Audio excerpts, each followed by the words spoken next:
Given that you had sat round the cabinet table in senior positions, were you not aware of the machinations of the deep state? Yes, obviously. So on the deep state, yes.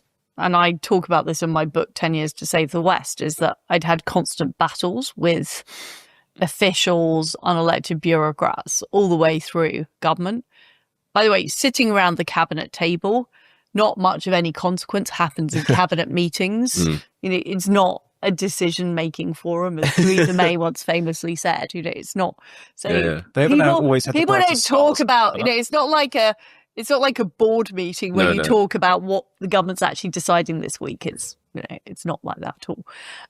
Sure. So yes, I did know, but it was only when I got to number 10 I just realised the full extent of it. Because if you're a junior minister or you're a cabinet minister, you assume that the people above you, that the prime minister has more wherewithal, and to some extent they're dictating how the system works, via the cabinet secretary. Right. But when I got to the prime minister position and saw the sheer power the Bank of England was exercising and the sheer power the Treasury were able to exercise, and the fact that they were prepared to be so underhand. Yes. So, what happened around the mini budget was the night before the Bank of England announced the sale of £40 billion worth of gilts.